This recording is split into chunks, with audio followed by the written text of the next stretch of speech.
सभी लोगों ने आसमान में तारे देखे हैं। रात में हमको टिमटिमाते हुए तारे दिखाई देते हैं। हमारे दिमाग में प्रश्न आता तो होगा कि तारे आखिर बनते कैसे हैं, ये तारे क्या होते हैं, तारे कैसे बनते हैं, ब्रह्मांड में कितने तारे हैं, तारे का जीवन काल क्या होता है और तारे टिमटिमाते क्यों हैं। तो इन सब प्रश्नों को हम समझने का प्रयास करेंगे। आप लोगों ने तारे देखे हैं, साथ में हमारा सूर्य भी देखा है। ये जो तारे हैं, ये छोटे छोटे से टिमटिमाते हुए तारे, ये हमारे सूर्य के बिल्कुल जैसे हैं और सूर्य से बहुत से बड़े भी तारे हो सकते हैं। पर चूंकि सूर्य हमारे बहुत नजदीक है और ये तारे हमसे बहुत ज्यादा दूर हैं, इसलिए ये तारे हमें आकार में छोटे दिखाई देते हैं और दिन के समय नहीं दिखाई देते हैं, क्योंकि सूर्य के प्रकाश की वजह से इनका प्रकाश फीका पड़ जाता है और ये बहुत दूरी पर होते हैं। आज हम तारों के संपूर्ण जीवन काल के बारे में चर्चा करेंगे। तारे आखिर बनते कैसे हैं, कैसे जीते हैं, कैसे नष्ट हो जाते हैं, तो हम इसको समझते हैं। देखिए, तारे जो होते हैं, हमने आपको कल बताया था कि ब्रह्मांड में निहारिकाएं होती हैं। निहारिका जिसे हम नेबुला कहते हैं, और नेबुला निहारिका क्या होती है, एक हाइड्रोजन गैस का एक बादल होता है। ये एक प्रकार की क्या है, निहारिका। ये जो निहारिका आपको दिखाई दे रही है, ये गैसीय बादल है जो कि गुरुत्वाकर्षण बल के कारण आपस में सिकुड़ता हुआ चला जाता है। तो जैसे जैसे ये सिकुड़ता जाता है, इसके केंद्र में, इसके अंदर वाले हिस्से में जब हाइड्रोजन पे बहुत ज्यादा प्रेशर होता है, बहुत ज्यादा दबाव होता है, तो वो हाइड्रोजन दबाव के कारण हीलियम में कन्वर्ट होने लगती है। हाइड्रोजन बनने लगता है क्या, हीलियम। 4 हाइड्रोजन के जो अणु मिलके हीलियम का एक अणु का निर्माण करते हैं। इस प्रक्रिया को हम कहते हैं नाभिकीय संलयन। क्या कहते हैं, नाभिकीय संलयन के नाम से जानते हैं। अब नाभिकीय संलयन जो होता है, उसमें हाइड्रोजन हीलियम में कन्वर्ट होती है और ये बहुत ज्यादा ताप और बहुत ज्यादा दाब पर होती है। आप अनुमान लगा सकते हैं कि इसके अंदर का जो तापमान हो जाता है, वो हो जाता है 1.5 crore degree Celsius, 1.5 crore degree Celsius तापमान हो जाता है।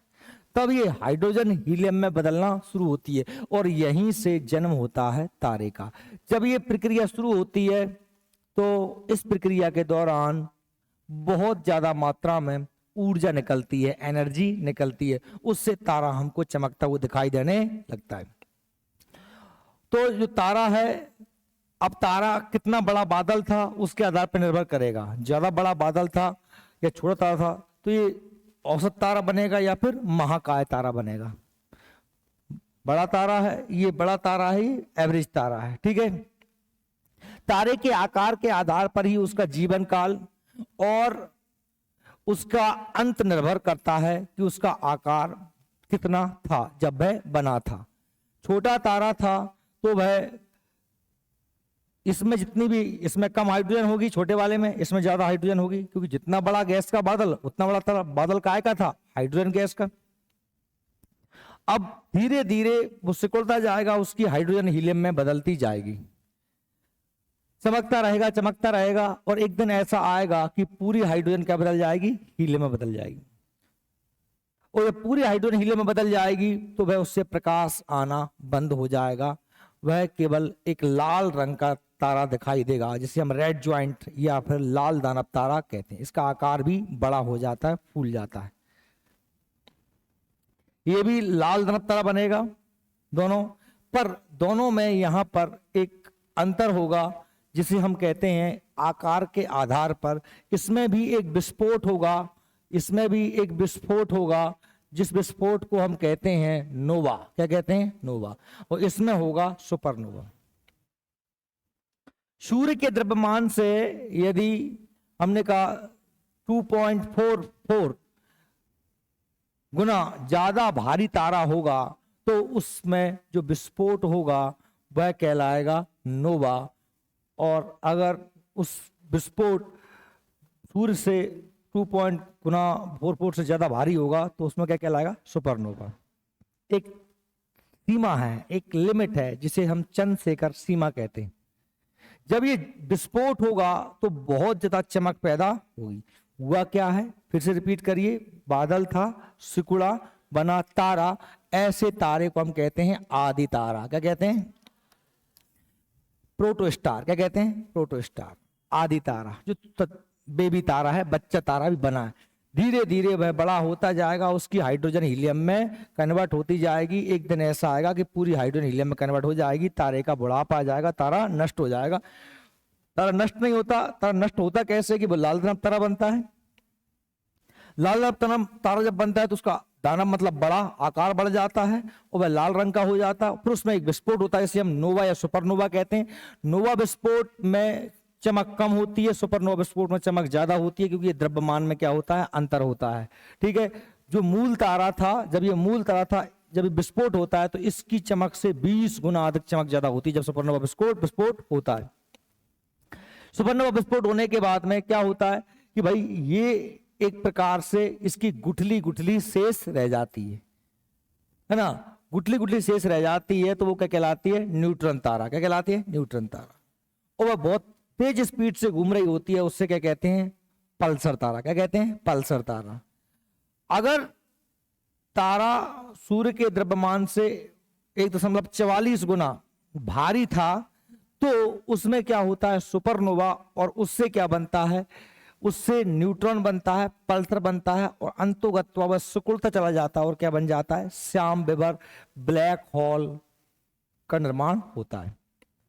आप ऐसे समझ लीजिए, सर्दियां चल रही हैं, हम आग पे तापते हैं। आपने देखा है कि एक लकड़ी का टुकड़ा है, उसमें हमने आग लगा दी, वह जल रहा है, तो वो एक आदि तारा है। जब लकड़ी पूरी जल जाएगी तो उससे आग की लपट निकलना बंद हो जाएगी, केवल क्या बचेगा, एक लूगरा अंगारा बचेगा, तो वो लाल दानव तारा हो गया। वो थोड़ा सा फूल जाता। अब देखते हैं कि लाल दानव तारा जब अंगारा जो बचता है ना, उसकी बाहर की कवर में सफेद सफेद सी परत बनने लगती है, उस सफेद सफेद सा रंग हो जाता है, देखा है, तो उसे कहते हैं हम क्या, श्वेत वामन तारा। क्या कहते हैं। अब वो जो लेयर होती है ना, वो जैसे ठंडा होता जाएगा वो लेयर चारों तरफ बिखर जाती है, तो हो गया नोवा सुपरनोवा विस्फोट। अब अगर छोटा मोटा लूगरा लकड़ी का टुकड़ा था तो राख बन के खत्म हो गया, ये खत्म ही हो जाएगा। और यदि बड़ा टुकड़ा था तो उसके अंदर काला काला कोयला रह जाता है। देखा है आपने, इतना बड़ा लकड़ी का टुकड़ा था कोई, तो उसके अंदर पूरे तरीके से नहीं जल पाता, चारकोल लकड़ी का कोयला रह जाता है, तो वही क्या बन जाता है, ब्लैक होल। ब्लैक होल एक ऐसी संरचना है जिसमें अनंत द्रव्यमान, अनंत घनत्व होता है, बहुत हाई डेंसिटी है ना, हाई इसका जो है द्रव्यमान मास होता है, इसलिए अनंत द्रव्यमान और अनंत घनत्व के कारण इसमें गुरुत्वाकर्षण शक्ति भी अनंत हो जाती है, अपनी ओर खींचने की पावर बहुत ज्यादा आ जाती है काय में, ब्लैक होल में, और ये हर चीज को अपनी ओर आकर्षित कर लेता है, खींच लेता है, यहां तक कि ये लाइट को, प्रकाश को भी अपनी ओर खींच लेता है। प्रकाश भी लौट के परावर्तित रिफ्लेक्ट नहीं होता। तो आप समझ रहे हैं कि हमको कोई भी चीज तब दिखाई देती है जब उस पर प्रकाश पड़ता है, उससे टकरा के वापस लौटता है। जब प्रकाश टकरा के वापस नहीं लौट रहा तो हमको वो चीज दिखाई नहीं। मैं आपको दिखाई दे रहा हूं, प्रकाश मुझ पे पड़ रहा है, मुझ पे पड़ के आपकी आंखों पे पड़ रहा है। अगर ये प्रकाश केवल मुझ पे पड़े और यहां से लौट के ना जाए तो आपको दिखाई नहीं देगा। इसलिए ब्लैक होल हमको दिखाई नहीं देते, इन्हें केवल क्या किया जाता है, महसूस किया जाता है।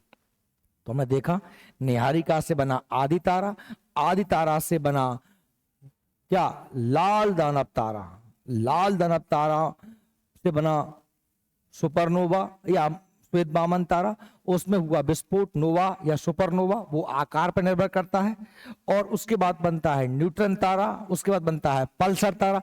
न्यूट्रॉन तारा क्या है, वो उसकी जो बची रह गई गुठली, बची रही गुठली क्या है, न्यूट्रॉन तारा, और वो स्पीड से घूम रही है तो क्या है, पल्सर तारा। न्यूट्रॉन तारा, पल्सर तारा, और अंत में क्या बनता है, ब्लैक होल। हर तारा ब्लैक होल नहीं बनता, जो बड़े तारे होते हैं वह ब्लैक होल बनते हैं। कौन सा ब्लैक होल बनेगा, कौन सा ब्लैक होल नहीं बनेगा, इसके बारे में बताया था भारतीय वैज्ञानिक चंद्रशेखर ने, इसलिए उस लिमिट को कहते हैं चंद्रशेखर सीमा। बात सही में आ रही है आप लोगों को। तो ये मैंने आपको जो समझाया है यही हम अब नोट्स में पढ़ने वाले हैं। देखिए आप नोट्स में देख लेना, तारा जहां से तारा दिया वहां से देख लेना।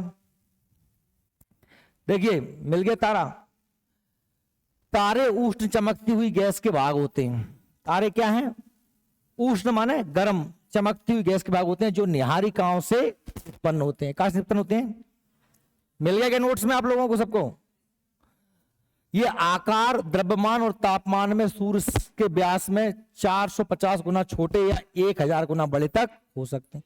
सूर्य से छोटे भी हो सकते हैं और सूर्य से बड़े भी हो सकते हैं। सूर्य हमारा एक मध्यम आकार का तारा है और इसका द्रव्यमान सूर्य के द्रव्यमान से 1/20 से 50 के ऊपर तथा धरातल का तापमान 3000 डिग्री से 50,000 डिग्री सेल्सियस तक हो सकता है। हमारे सूर्य की सतह का तापमान 4500 डिग्री सेल्सियस है। इससे 3000, अन्य तारों का 3000 भी हो सकता है या फिर 50,000। हम तुलना किससे कर रहे हैं? सूर्य से, क्योंकि सूर्य को हम जानते हैं, सूर्य के बारे में हम जानते हैं। तारों का रंग उनके तापमान पर निर्भर करता है। भाई जितना ज्यादा तापमान होगा उसका रंग उतना ज्यादा होगा। कैसा होगा? भाई जो ज्यादा तापमान उसका रंग नीला होगा और कम तापमान पीला होगा और कम तापमान लाल हो जाएगा। तो तारे का रंग कैसा है उस पर निर्भर करता है कि उसका सतह का सरफेस का तापमान कितना है, टेम्परेचर कितना है, और उनकी आयु का सूचक भी होता है। जितना तारा सफेद होगा या नीला होगा, समझ लीजिए कि अभी तारा बना है। पहले नीला होता है, फिर धीरे धीरे सफेद होता है, फिर पीला होता है, फिर धीरे धीरे वो रेड की तरफ बढ़ता है, अंत में कैसा होकर लाल होकर नष्ट हो जाता है। क्योंकि उसमें जितनी ज्यादा हाइड्रोजन होगी उतनी ज्यादा एनर्जी, प्रकाश बनेगी, तो उतनी ज्यादा तापमान होगा। धीरे धीरे बूढ़ा होता जाएगा, हाइड्रोजन हीलियम में बदलती जाएगी, उसकी आयु कम होती जाएगी। ठीक है, तारा जितना चमकीला होता है उसकी आयु उतनी ही कम होती है। जितना ज्यादा चमक रहा होगा, क्यों? अच्छा, ये बात कैसे कह दी? ये ऐसे कह दी बात, आप जरा समझिए। जैसे मैंने कहा कि कोई तारा है, कोई तारा है, ठीक है, इसके अंदर संलयन कहां पर हो रहा है? अंदर। कहां हो रहा है? अंदर, केंद्र में हो रहा है। और यहां से प्रकाश आएगा तब हमको दिखाई देगा। तो प्रकाश हमको कम तारा कम चमकीला है तो वह भी छोटा है, ज्यादा चमकीला है तो उसकी उम्र हो गई है। क्योंकि ज्यादा चमक रहा है, मतलब क्या? उसमें संलयन कहां पर हो रहा है? यहां हो रहा है। कहां हो रहा है? यहां। अंदर तो पूरी हाइड्रोजन हीलियम में बदल चुकी है। अब यहां पर ही जब संलयन होगा तो हमको ज्यादा चमकता हुआ दिखाई देगा। आपने कहावत सुनी होगी कि बुझता हुआ दीपक तेजी से जलता है, ज्यादा जलता है, बुझने से पहले दीपक बहुत ज्यादा फड़फड़ाता है। तो वही कंडीशन काय की है? तारों की है। ठीक है, बात को समझ आई आप लोगों को? देखिए आगे हम बात करते हैं। देखिए तारों में पाए जाने वाली गैसें में मुख्यतः कौन सी गैस होती है? हाइड्रोजन। हमारे सूर्य के हिसाब से बात करें तो 71% हमारे सूर्य में क्या है? हाइड्रोजन है। 26% क्या है जिसमें हीलियम है? क्या है? हीलियम। 26% क्या है? हीलियम। क्योंकि हाइड्रोजन ही कायम बदल रही है, हीलियम में बदल रही है। ठीक, और अन्य तत्व उसमें 2.5% है। तो याद रख लेना, हमारे सूर्य में ये सामान्य औसत तारों में 70-71% हाइड्रोजन होती है, 25-26% हीलियम होती है और कुछ अन्य तत्व भी होते हैं।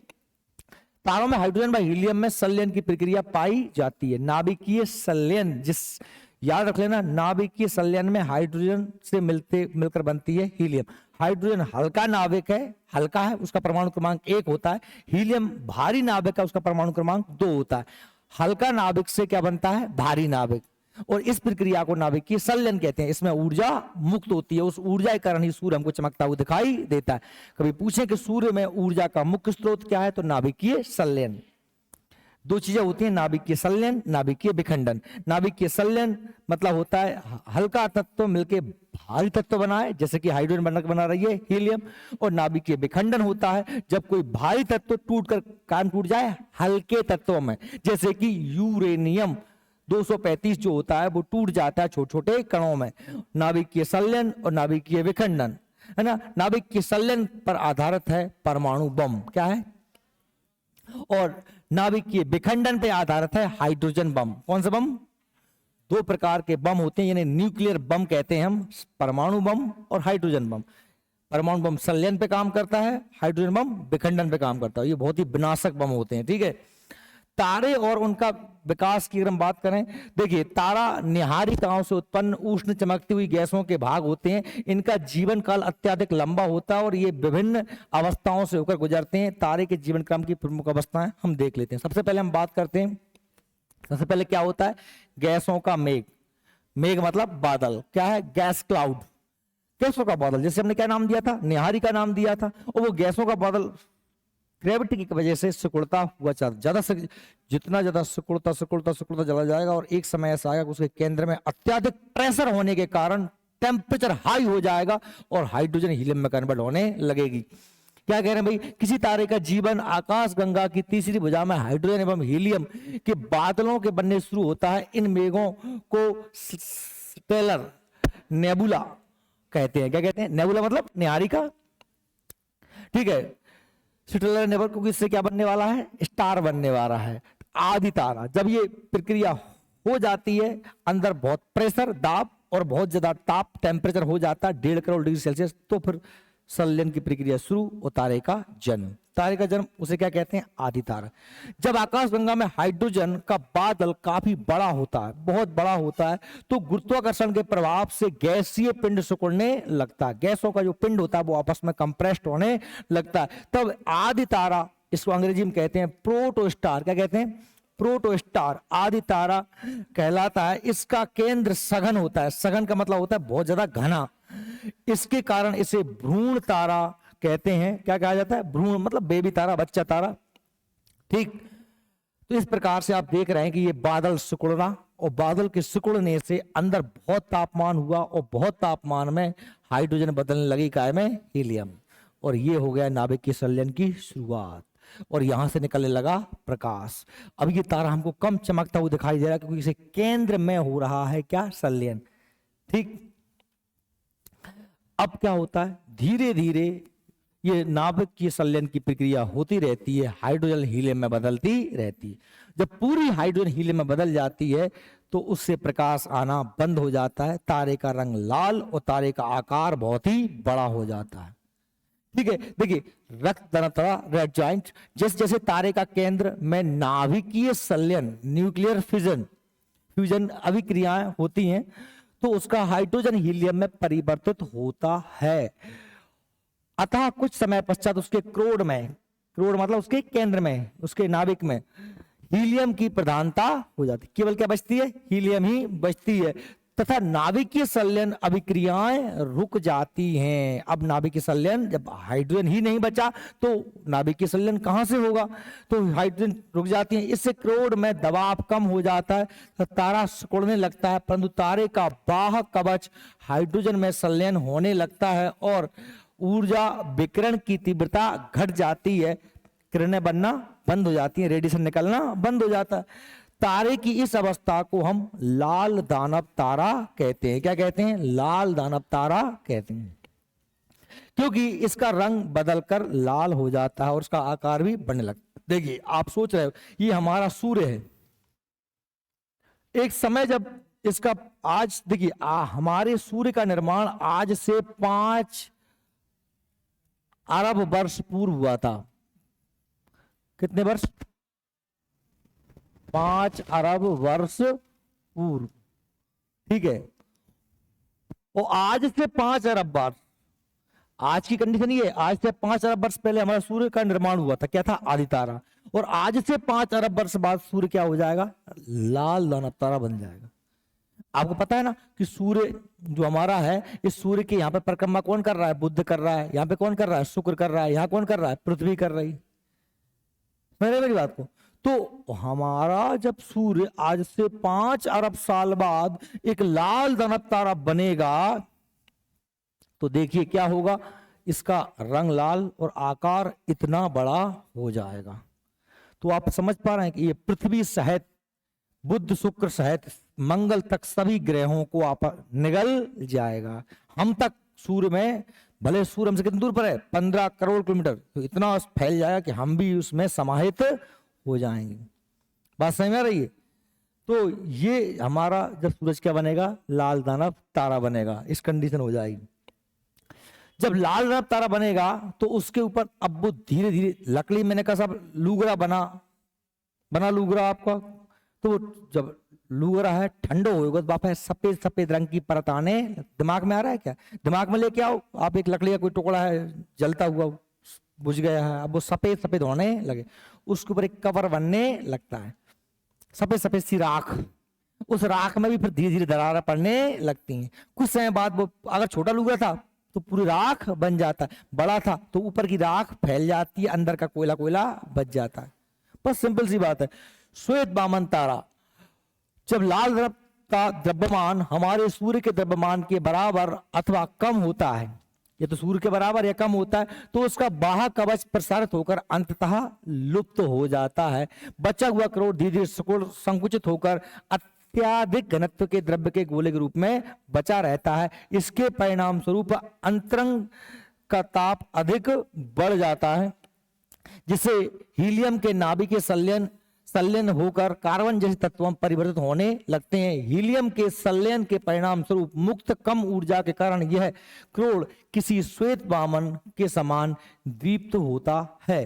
पूरा बखर गया, अंदर का क्रोड बचा, वो सिकुड़ता चला गया, हीलियम भी संलयन होने लगी और वह एक श्वेत हमें टिमटिमाता उतारा दिखाई देता है। श्वेत वामन की संरचना का पता सर्वप्रथम RH फाउबर ने लगाया था। ये लिखा है क्या नोट में? लिखा है तो उसको अंडरलाइन कर लेना। श्वेत वामन तारे का सबसे पहले किसने लगाया था? RH फाउबर ने लगाया था। देखिए इस तरीके से ये एक तारा था, जो इसके अंदर का भाग ये क्रोड बचा और ये सारा कवर बखर गया, और ये इस प्रकार से हमको देखने को मिलता है।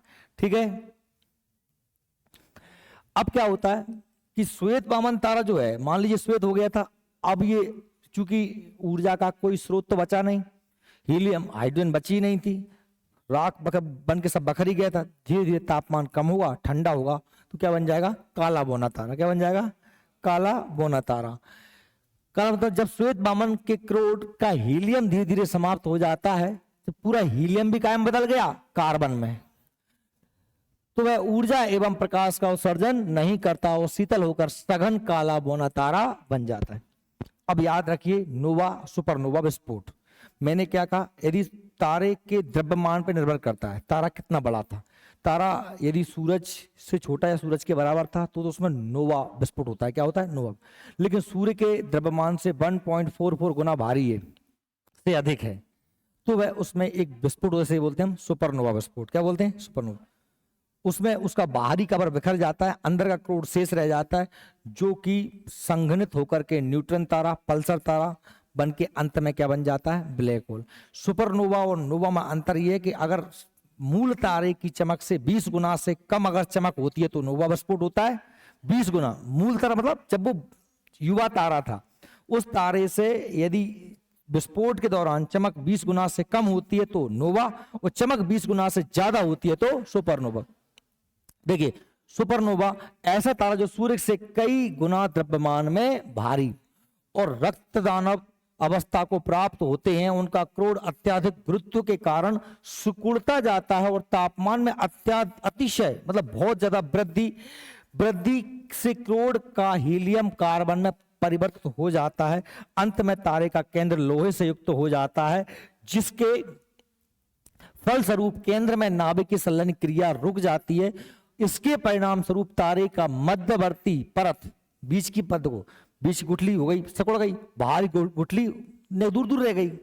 ठीक है, मध्यवर्ती मतलब बीच की परत गुरुत्वाकर्षण के कारण तारे के केंद्र पर ध्वस्त हो जाती है, जिससे निकली ऊर्जा तारे के ऊपर परत को उड़ा देती है। यह ब्रह्मांड का भयानक विस्फोट माना जाता है। इसे हम सुपरनोवा विस्फोट कहा जाता है। क्या कहते हैं? सुपरनोवा विस्फोट।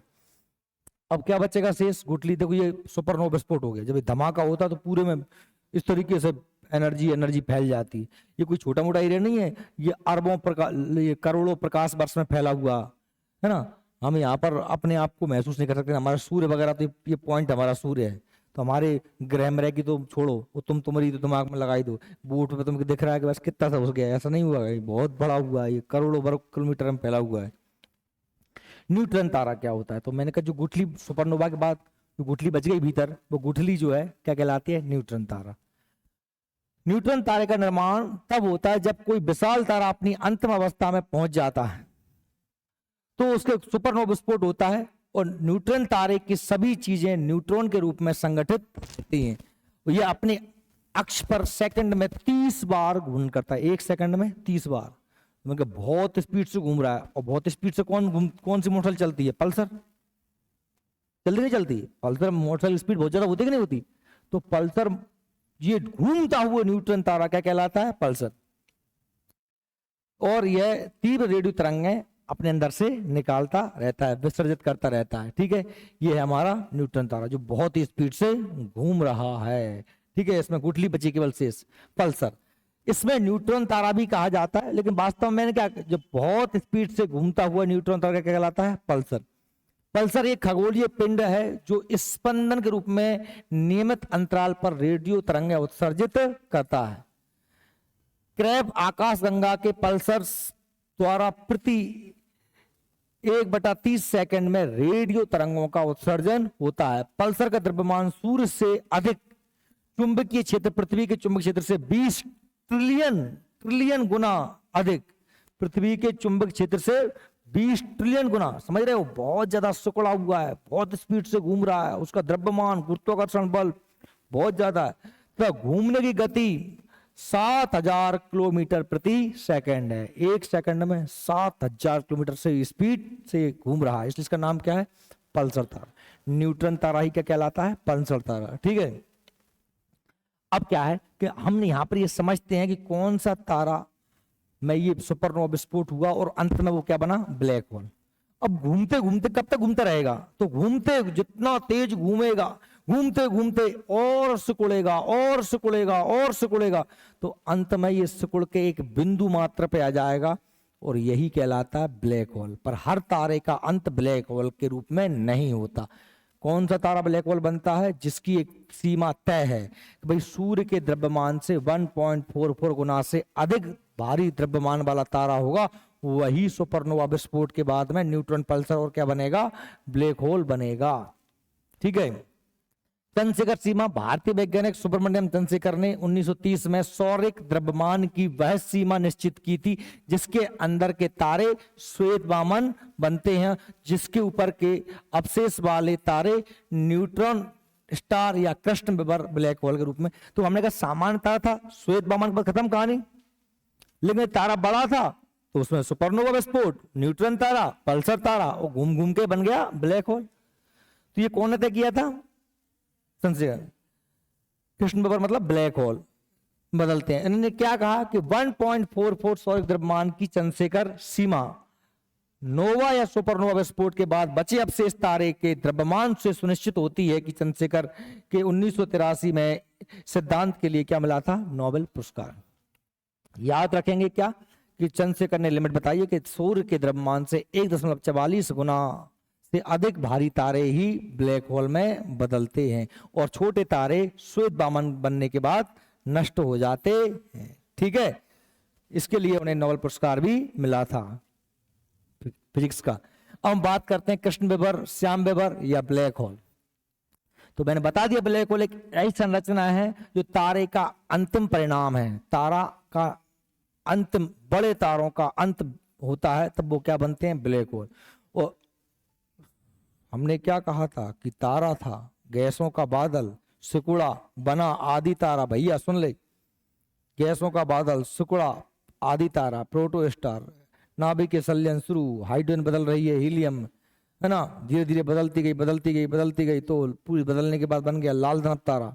सूर्य से छोटा या सूर्य के बराबर था तो लाल धनप के बाद में श्वेत बाउंड बन के नष्ट हो जाएगा। लेकिन यदि सूर्य से बड़ा था, 1.44 गुना से अधिक भारी था, तो वह सुपरनोवा विस्फोट होगा। विस्फोट के बाद में उसमें जो गुठली बचेगी उसे कहेंगे न्यूट्रॉन तारा। बहुत स्पीड से घूमेगी, बनेगी पल्सर तारा, और वो घूमते घूमते और सिकुड़ जाएगी, क्या बन जाएगा? Black hole. क्लियर? तो जब किसी तारे का अंत होता है तो उसका भार सूर्य के भार से 3 गुना ज्यादा हो जाता है। निपात होने के साथ साथ, निपात मतलब क्या होता है? खाली स्थान बिल्कुल के साथ यह सघन हो जाता है, या इतना सघन माने घना हो जाता है कि प्रकाश भी गुरुत्व से निकल नहीं पाता, लाइट भी टकरा के वापस नहीं आती। ठीक है, और ये जो कुछ भी इसकी तरफ जाएगा ये सबको निगल जाएगा, सबको अपने अंदर खींच लेगा, और इसको केवल महसूस कर सकते हैं हम इसका खिंचाव। इस प्रकार यह अंध क्षेत्र हो जाता है, हमें कुछ दिखता भी। अंध क्षेत्र हो गया मतलब क्या? क्योंकि प्रकाश टकरा के नहीं लौट रहा, दिखेगा कैसे? दिखेगा नहीं तो क्या क्षेत्र हो गया? अंध क्षेत्र हो गया, मतलब कुछ दिखता नहीं है, ठीक है। और इसको देखा नहीं जा सकता, इसे ब्लैक होल के नाम से जानते हैं। अमेरिका के भौतिक शास्त्री जॉन व्हीलन ने, अंडरलाइन कर लेना, 1967 में सर्वप्रथम ब्लैक होल शब्द का प्रयोग किया था, और तब से इसका नाम ब्लैक होल ही पड़ गया, ठीक है। हालांकि एक वैज्ञानिक थे जिनका नाम था, जो कुर्सी बैठे रहते थे, हाथ पैर काम नहीं करते थे, क्या नाम था उनका बताओ? स्टीव है क्या? हाँ, स्टीफन हॉकिंस। स्टीफन हॉकिंस, देखा है आपने स्टीफन हॉकिंस? एकदम उनकी कोई हाथ पैर काम नहीं करते तो उनकी मृत्यु हो गई है। वो मशीन से बोलते थे स्टीफन हॉकिंस, मशीन से, होंठ भी नहीं हिलते थे, दिमाग में से आवाजें आती थी मशीन के थ्रू। स्टीफन हॉकिंस, किस किसने नहीं देखा स्टीफन हॉकिंस को? इमेज, फोटो वगैरह कौन नहीं जानते? नहीं जानते? गजब करते हो तुम लोग यार।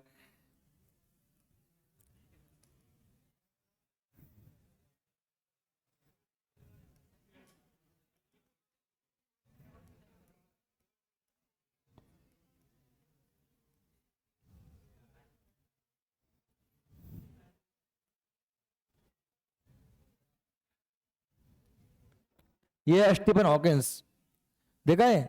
ये आदमी, ये ऐसा होते हुए जिसका कोई अंग भी काम नहीं करता था, जिसका कोई भी अंग काम नहीं करता था, वह व्यक्ति,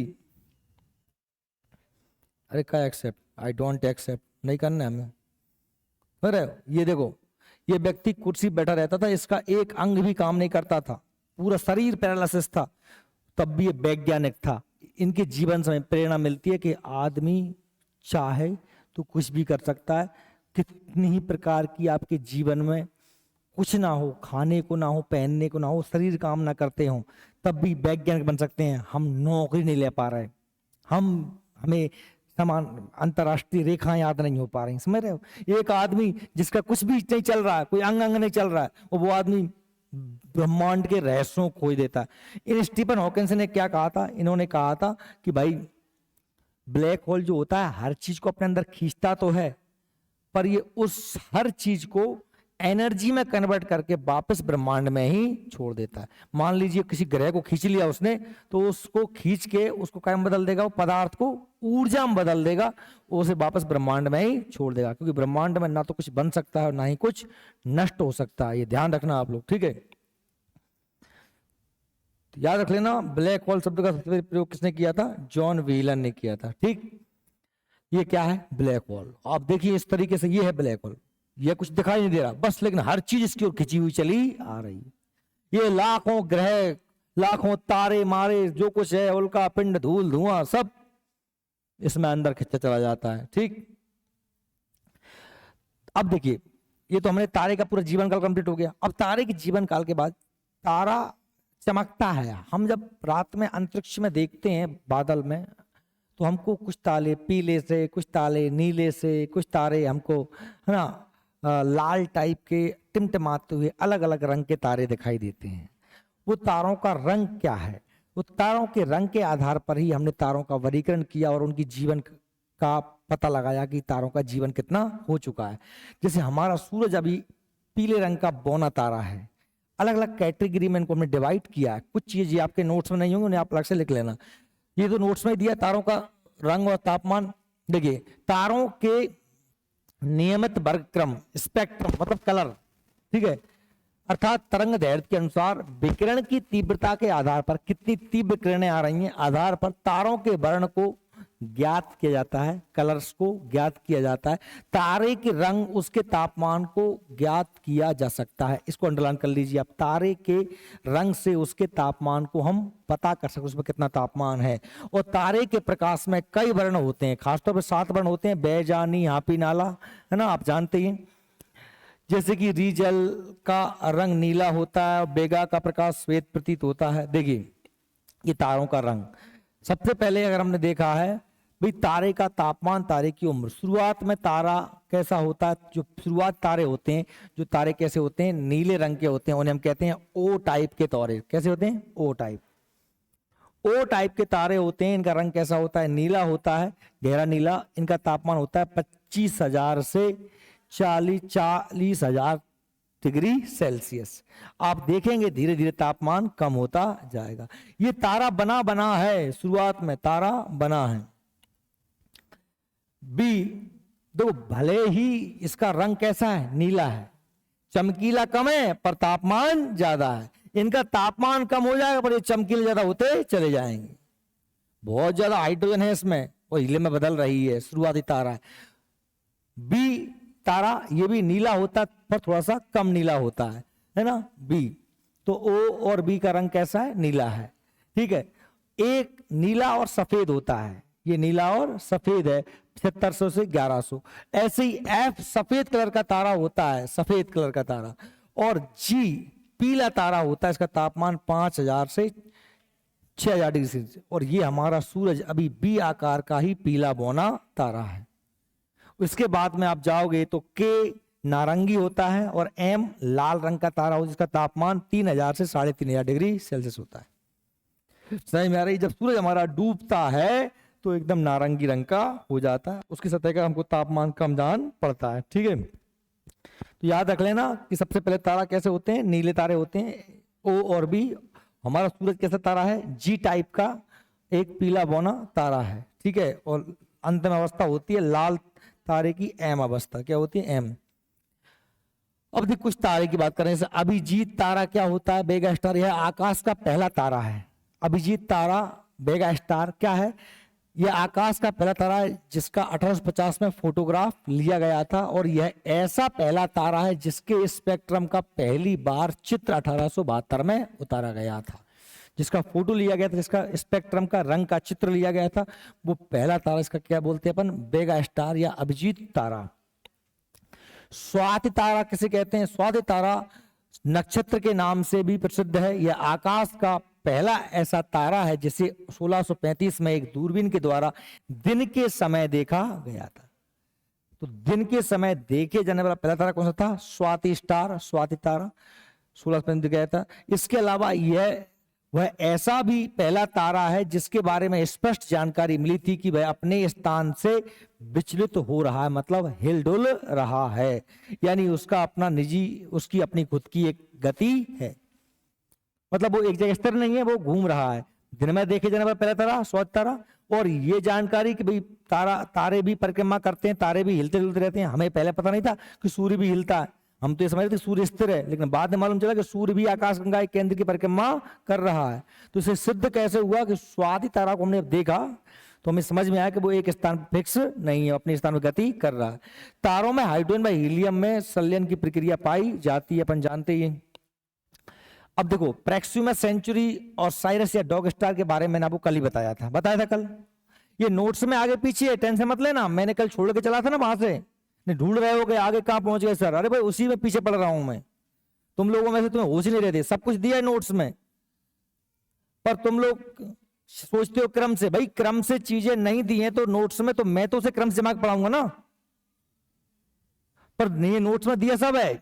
जो नहीं दिया होता है मैं उसकी बोल देता हूं कि इसको अलग से नोट करना है, ठीक है।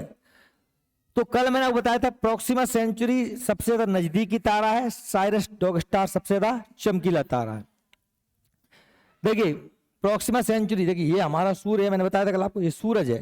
सूरज है तो सूरज से भैया ये हमारा जो है प्रॉक्सिमा सेंचुरी है। क्या है? Proxima Centauri. इसकी दूरी कितनी है? 4.2 प्रकाश वर्ष, प्रकाश वर्ष, ठीक है। हमारा पृथ्वी का सबसे नजदीकी तारा, हमारे सौर मंडल का प्रॉक्सिमा सेंचुरी। पृथ्वी कह दूं, सूरज कह दूं, सौर मंडल कह दूं, समझ रहे मेरी बात को? क्योंकि ये पूरा का पूरा इलाका हमारा ही तो है। ये मतलब पृथ्वी से, अरे सूर्य से, पृथ्वी से, सौर मंडल से नजदीकी तारा कौन सा है? बाकी तारे बहुत दूर दूर, देखो ये सब तारे बहुत दूर दूर हैं। बाकी सबसे ज्यादा चमकीला तारा कौन सा? हमारा डॉग स्टार है। अब डॉग स्टार यहीं कहीं होगा, 5 लाइट ईयर्स, 9 लाइट ईयर्स है वो, इतना वो जो है। तो डॉग स्टार ये कितना है? लगभग 9.2 लाइट ईयर्स, 8, है ना, जो कुछ भी है। ये घेरा जो है ना, ये 5 लाइट ईयर का है। कितने का है? 5 लाइट ईयर। ये घेरा कितने लाइट ईयर का है? 10 लाइट ईयर का है। तो इसके बीच में कहीं होगा, 5 और 10 के बीच में, ठीक है। तो हमारा डॉग स्टार जो है सबसे ज्यादा चमकीला तारा है, और प्रॉक्सिमा सेंचुरी सूर्य के बाद सबसे ज्यादा नजदीकी तारा है। यही बताया था मैंने आप लोगों को कल। देखिए, सौर मंडल में 4.2 प्रकाश वर्ष दूर हमारी मंदाकिनी के मध्यवर्ती घूर्णनशील भुजा में सौर मंडल के सबसे नजदीकी स्थिर एक तारा है, जिसका नाम प्रॉक्सिमा सेंचुरी है। सूर्य के बाद सबसे चमकीला तारा कौन सा? साइरस या डॉग स्टार। यह रात में आकाश में दिखने वाला सर्वाधिक चमकीला तारा है। इसका द्रव्यमान सूर्य से दुगना होता है। यह सौर मंडल में 8.6 प्रकाश दूरी पर, या 9, कोई दिक्कत नहीं, 8.6 भी याद कर लोगे, ठीक है, प्रकाश पर स्थित है। यह प्रोक्सिमा के बाद दूसरे नंबर का सौर मंडल का नजदीकी तारा है। पहले नंबर का प्रोक्सिमा सेंचुरी, दूसरे नंबर पर कौन सा है? Cyrus dog star. लेकिन साइरस डॉग स्टार सबसे ज्यादा चमकीला, प्रोक्सिमा सेंचुरी सबसे ज्यादा नजदीक, ठीक। देखिए, साथ में हम इसकी बात करते हैं ध्रुव तारे की। कल इसके बारे में बात की थी मैंने आपको, ध्रुव तारा के बारे में। ध्रुव तारे के बारे में समझ लीजिए। देखिए, ध्रुव तारा इस तरीके से होता है। देखिए, ये हमारी पृथ्वी है जो सूरज की परिक्रमा कर रही है, और ये क्या है? ये है ध्रुव तारा। ये क्या है? ध्रुव तारा, ठीक है, आपको दिखाई दे रहा है। अब आप देखिए, पृथ्वी कहीं भी घूमती रहे, ये हमेशा फिक्स एक स्थान पर रहेगा। क्यों? क्योंकि पृथ्वी घूमती है इस तरीके से। अगर सामने यहाँ कहीं होता, अगर इधर कहीं होता, तो हमको उगता डूबता दिखाई देता। चूंकि ऊपर है, 90 डिग्री के कोण पे, इसलिए हम पृथ्वी कैसी घूमती रहे, ऐसी घूमती रहे, पृथ्वी के हर व्यक्ति के लिए वो एक ही जगह दिखाई देगा। समझ रहे हैं मेरी बात? इसका नाम क्या है? ध्रुव तारा। कल समझाया था मैंने आपको, आज भी देख लीजिए आप। देखिए, यह पृथ्वी के उत्तरी ध्रुव पर खड़े व्यक्ति के शीर्ष बिंदु पर स्थित है, अर्थात इसकी किरणें पृथ्वी के उत्तरी ध्रुव पर 90 डिग्री का कोण बनाती हैं। ये उत्तरी गोलार्ध ऊपर हो गया तो 90 डिग्री का कोण बना रहे हैं। क्या तब है कि ध्रुव तारा की किरणों के पृथ्वी के धरातल पर आपतन कोण के आधार पर पृथ्वी के अक्षांशों का निर्धारण किया जा सकता है। यह तारा पृथ्वी से 700 प्रकाश, कितनी दूरी पर है? अंडरलाइन कर लो, 700 प्रकाश वर्ष दूर उर्सा माइनर या लिटिल बियर तारा समूह का सदस्य। ये भी टिक कर लेना, लिटिल बियर या उर्सा माइनर तारा समूह, तारा मंडल का समूह सदस्य है। उत्तरी गोलार्ध के किसी भी स्थान से 24 घंटे इस तारे को आकाश में एक स्थान पर देखा जा सकता है। उत्तरी गोलार्ध में हम रहते हैं। उत्तरी गोलार्ध आप जानते हैं, उत्तरी गोलार्ध क्या है? ये हमारी पृथ्वी है, जैसे मान लीजिए, तो ये भूमध्य रेखा, ये ऊपर का हिस्सा कहलाता है उत्तरी गोलार्ध। तो इसको किसी भी स्थान से कभी भी देखा जा सकता है 24 घंटे, ठीक है। लेकिन दक्षिण गोलार्ध वाद इसको नहीं देख पाए, ठीक है, क्योंकि ये कहाँ किसके ऊपर है? उत्तरी गोलार्ध के ऊपर है, ठीक है। इसलिए शादी में ये दिखाया जाता है आपको, भैया जैसे ध्रुव तारा स्थिर है, अटल है, ऐसे आपका शादी का बंधन भी कैसा रहे? अटल रहे। ध्रुव तारा को अल्फा उर्सा माइनस की संज्ञा दी जाती है। इसको अंडरलाइन करिए, अल्फा उर्सा माइनस की संज्ञा कैसे दी जाती है? ध्रुव तारे को दी जाती है। यह एफ श्रेणी का, अब एफ श्रेणी मतलब कौन सी? चमकीला पीला, जी के बाद में क्या आता है? एफ आता है। पीला चमकदार पीला विशाल तारा है जो सूर्य से लगभग 2200 गुना अधिक चमकीला है। हमारे सूरज से 1 गुना 2 गुना नहीं, 2200 गुना चमकीला है। वास्तव में ध्रुव तारा अकेला ना होकर 3 तारों का युग्म है। ऐसा लगता है हमको बहुत दूर है, तो एक तारा नहीं है, लगभग 3 तारों का समूह है। अब पास नहीं होंगे, फिर तो करोड़ सैकड़ों करोड़ों प्रकाश वर्ष दूरी पे होंगे, पर हमसे बहुत दूर, इसलिए हमको पास दिखाई देते हैं। जिसमें जिनके नाम क्रमशः Polaris A, Polaris B, Polaris P, Polaris A, Polaris B, Polaris C P के रूप में रखे गए हैं। जो हमको दिखाई देता है वो कौन दिखाई देता है? पोलारिस ए। इनमें से जो हमको नंगी आंखों से दिखाई देता है बिना दूरबीन के, तो वो कौन सा है? पोलारिस ए, ठीक है, जो कि इस समूह का मुख्य तारा है, सबसे बड़ा तारा है। अगर दूरबीन से देखोगे तो आपको 3 दिखाई देंगे, ठीक है। और उसी की विशेषता ऊपर हमने दर्शाई है। जो एंड्रोमेडा आकाशगंगा, ये हमने कहा कि देखो आकाशगंगा हमारी कौन सी है? मंदाकिनी। और आकाशगंगा एक तारों का समूह होता है, ठीक है। एंड्रोमेडा आकाशगंगा, देखिए यह हमारी आकाशगंगा मंदाकिनी के सर्वाधिक पास में है। जैसे मैंने कहा था हमारी आकाशगंगा में कौन सी न्यारिका है, तो ओरियन न्यारिका। कौन सी है? ओरियन न्यारिका। बताते कल मैंने आपको, हमारी आकाशगंगा में कौन सी न्यारिका है? ओरियन न्यारिका। ठीक है। जैसे मैंने कहा कि हमारी आकाशगंगा की सबसे नजदीकी आकाशगंगा कौन सी है, तो वो कौन सी है? एंड्रोमेडा। कौन सी है? समझ में आ रही मेरी बात? जो सौर मंडल से 22 लाख प्रकाश वर्ष दूर है। हमारे सौर मंडल से कितनी दूरी पर है? 22 लाख लाइट ईयर्स की दूरी पर है। ठीक है। इसकी संरचना मंदाकिनी के समान है। हमारी मंदाकिनी कैसी है? सर्पिलाकार। तो ये भी कैसी है? सर्पिलाकार। इसमें तारों की संख्या हमारी मंदाकिनी से लगभग दुगनी है, क्योंकि इसका आकार हमसे बड़ा है। अर्थात 2 खरब तारे हैं। हमारी आकाशगंगा में 100 खरब तारे हैं, 1 खरब तारे। 1 खरब तारे कह दूं या 100 अरब कह दूं, मैं हमेशा 100 अरब प्रयोग करता हूं। 100 अरब मिलके क्या बन जाएगा आपका? 1 खरब। 100 अरब बन के बनता है 1 खरब। तो यहाँ पर 200 अरब कह दो, या फिर 2 खरब तारे हैं काय में? एंड्रोमेडा में। हमारी आकाशगंगा में 100 अरब, यहाँ पर 200 अरब। यह पृथ्वी से नग्न आंखों द्वारा दिखाई देने वाली सर्वाधिक दूर वस्तु है। हमारी आंखों से बिना दूरबीन के नग्न आखिरी वस्तु हम क्या देखते हैं? तो वो देखते हैं एंड्रोमेडा आकाशगंगा, जो हमारी आकाशगंगा के सबसे ज्यादा नजदीकी आकाशगंगा है। और इसके पार तो अरबों खरबों आकाशगंगाएं जो हमें नग्न आंखों से नहीं दिखाई देती, लेकिन दूरबीन की सहायता से इन्हें हम देख सकते हैं। एक और है baby boom Galaxy. Baby boom Galaxy क्या है कि भाई इसमें से बहुत सारे तारे निकल रहे हैं, लगातार तारे बन रहे हैं। वो गैलेक्सी बहुत ज्यादा तारे बना रही। तो गैलेक्सी है क्या? तारों का एक समूह। गैलेक्सी में ही तो तारे बनते हैं। अरे गैलेक्सी क्या है? बहुत सारे न्यारिकाओं का संगठन। न्यारिकाओं से क्या बनते हैं? तारे। वो तारे बने काय में रहते हैं? गैलेक्सी में रहते हैं। देखिए नासा के वैज्ञानिकों ने बेबी बूम गैलेक्सी, तारे बनाने वाली दुर्लभ मशीन नामक एक आकाशगंगा की खोज की है। यह प्रति वर्ष 4000 तारों का निर्माण करती है, जबकि हमारी आकाशगंगा प्रति वर्ष 10 तारों का ही निर्माण करती है। हमारी आकाशगंगा में भी 10 सूरज बन रहे हैं।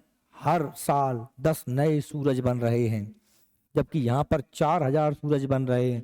सुन रहे हो? हमारा सूरज है एक, उसकी परिक्रमा कर रही है पृथ्वी, है ना। ऐसे नए सूरज बनते हैं, उनकी पृथ्वियां परिक्रमा करती हैं। 10 बन रहे हैं तो 10-20 मिट भी रहे होंगे। तो समझ रहे हो? ये अगर बैठ के कहीं विचार करना शांति से, तो सोचना, पढ़ना नोट्स को, फिर सोचना कि यार क्या हो रहा है। ठीक है। दिमाग सब घूम जाता है। सुपर क्लस्टर, देखिए क्या होता है? 2 होते हैं। क्लस्टर का मतलब होता है समूह। एक होता है लोकल क्लस्टर, एक होता है सुपर क्लस्टर। क्लस्टर मतलब क्या होता है? समूह। देखिए क्लस्टरों के क्लस्टर को हम सुपर क्लस्टर कहते हैं। इसमें कम से कम 2 क्लस्टर होते हैं। आकाशगंगा के प्रचुर संरचना को क्या कहते हैं? क्लस्टर कहा जाता है। आकाशगंगा क्लस्टर में सैकड़ों आकाशगंगाएं होती हैं। समझ रहे मेरी बात को? आकाशगंगाओं का एक ग्रुप क्या कहलाता है? क्लस्टर। और जब 10, 20, 50, सैकड़ों आकाशगंगाएं मिल जाती हैं तो उसे कहते हैं सुपर क्लस्टर। और ऐसे सुपर क्लस्टर भी न जाने कितने हैं, पता नहीं है। मतलब आप इस बात को केवल शब्दों से ना लें, जरा दिमाग में लेके जाएं कि मैं क्या कह रहा हूं। ये पल्ले ऐसे नहीं पड़ती चीजें। सूरज मूरज तो मतलब पृथ्वी मृथ्वी और हम तुम तो सब हटाओ, दिमाग से निकालो। आकाशगंगाओं के पहले सुपर क्लस्टर दसापले सुपर क्लस्टर की खोज वर्ष 1989 में, तो दूसरे super cluster the Sloan Great Wall की खोज वर्ष 2003 में की गई थी। मिल्की वे आकाशगंगा लाना के अंडरलाइन कर उसको, लाना क्योवा सुपर क्लस्टर का भाग है। क्योंकि हमारी आकाशगंगा किस सुपर क्लस्टर में आती है? लाना क्योवा सुपर क्लस्टर में आती है। लाना क्योवा सुपर क्लस्टर की खोज 2014 में की गई थी। पहला सुपर क्लस्टर कौन सा था? दसापले सुपर क्लस्टर। कब खोजा गया था? 89 में। और हमारी आकाशगंगा कौन सी काय में है? लाना क्योवा सुपर क्लस्टर में। कौन सी की है? ये याद कर लेना। मैं कल आपसे पूछूंगा, मैं कल आपसे तारा के बारे में जो अभी तक पढ़ा दिया है, अभी तक मैंने नहीं पूछा, तो ये आपका मेन होमवर्क तो यही है कि सारे कितने तारा मंडल, छोटा तारा मंडल, बड़ा तारा मंडल, आकाशगंगा, न्यारिका, नेबुला, ओरियन, ये सब कुछ जो पढ़ा दिया है कल पूरा डिटेल से पूछूंगा। जो याद करके नहीं आएगा वो डंडे से कुटेगा बहुत जोर से। ध्यान सुन लेना, जो मैंने होमवर्क दिया है वो तो बात की चीज है। पहला तो यही है, जो अंडरलाइन करवा उसको अच्छे से पढ़ के आना कल। समझ गए मेरी बात? ठीक है, तो आज के लिए इतना ही काफी।